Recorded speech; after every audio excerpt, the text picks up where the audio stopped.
चंद्रशेखर रावण की बुद्धि बिल्कुल भ्रमित हो चुकी है, वो भ्रष्ट आदमी है। जल्द ही इसके ऊपर एफआईआर दर्ज करवाएं और मानहानि का दावा करके इसकी लोकतंत्र जो लोकसभा सदस्यता उसको भंग करवा के और इसको समय रहते जेल में ठूसने का काम करें। चंद्रशेखर रावण की मानसिकता और बुद्धि ठीक नहीं है, वो हो गए हैं पागल और उनको सही पागल इलाज खाने में होना चाहिए।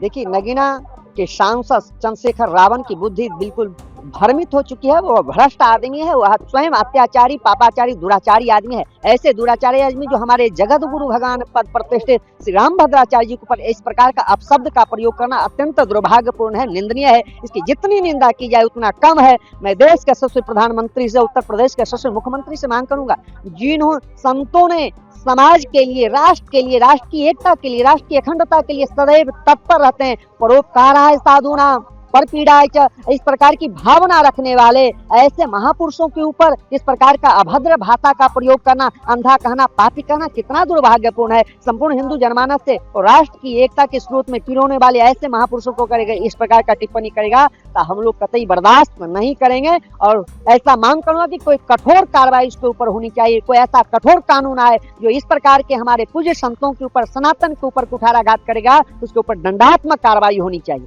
चंद्रशेखर रावण जो नगीना के सांसद हैं, जब देखिए बिना मन और मेहनत के कोई सांसद बन जाता है और लोकतंत्र में चुनकर चला जाता है तो वो सिर्फ फ्री का खाके और अनाप शनाप बकने का काम करता है। ऐसे नगीना के सांसद जो लोकतंत्र में चुन के आए हैं और जो लगातार जो है साधु संतों का, हिंदू समाज का अपमान कर रहे हैं और मनुवाद का नारा दे रहे हैं, मनुवाद का विरोध कर रहे हैं। अब मनुवाद मतलब समझिए जो मनुष्यता से मिली जुली होती है, मनुष्यता को साथ में लेकर चलने वाली होती है। ऐसे राक्षसी प्रवृत्ति को, जो राक्षसी बढ़ावा दे रहे हैं चंद्रशेखर रावण का, मैं खुले तौर पर विरोध करता हूँ और सलाह देता हूँ कि किस प्रकार से ये, किस संक्रमण के माध्यम से इनका मानसिक संतुलन खराब हो गया है, कौन से रोग से ये संक्रमित हो गए हैं, इसकी जल्द से जल्द जाँच करवाएं। और रही बात हमारे रामानंदाचार्य जगत गुरु स्वामी रामभद्राचार्य जी महाराज जी पर, इस प्रकार से अगर लगातार अभद्र टिप्पणी करेंगे चंद्रशेखर रावण तो हिंदू समाज चुप नहीं बैठेगा। अगर हम लोकतंत्र में इन्हें चुनकर भेजने का भी काम कर सकते हैं तो अनर्गल प्रलाप करने और नाजायज टिप्पणी करने के जुर्म में इन्हें सड़कों पर दौड़ाकर पीट भी सकते हैं। इसलिए शासन और प्रशासन से भी निवेदन करेंगे कि इनके ऊपर त्वरित कार्रवाई हो, निष्पक्ष कार्रवाई हो।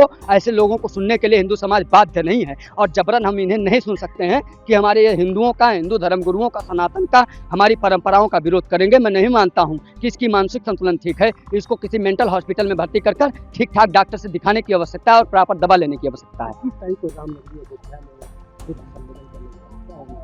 नहीं, इस प्रकार से अगर आप विवादित टिप्पणी करते हैं हमारे धर्म गुरुओं पर, हमारे धर्माचार्यों पर, तो धर्म तीर्थ क्षेत्र में आप किस प्रकार से और किस मुंह से आप आएंगे।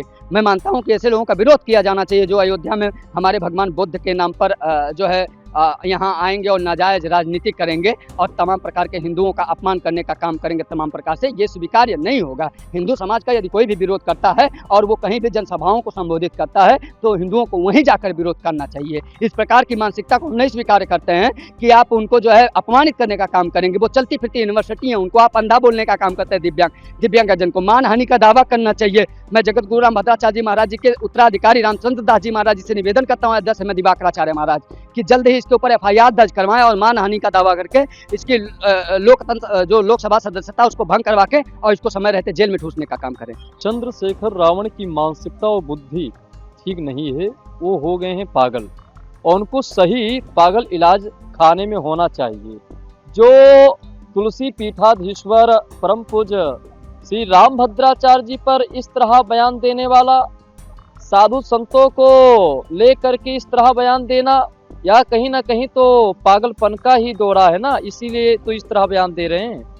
जिनके नेत्र भी नहीं है, त्रिकालदर्शी हैं और ज्ञान है पूर्ण संपूर्ण, और ऐसे महापुरुषों को अगर चंद्रशेखर रावण दे रहे हैं बयान तो कहीं ना कहीं उनके बयान में उनको दंड मिलना चाहिए, जो संविधान के खिलाफ है।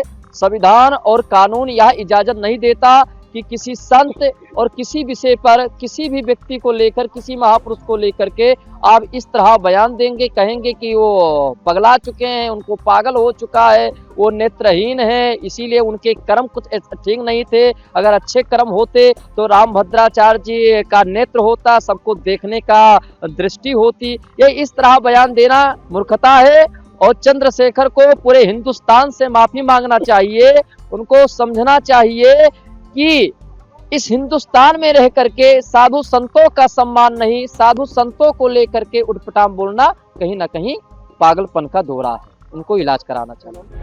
प्रभातखबर.com, विश्वास वही, रफ्तार नहीं।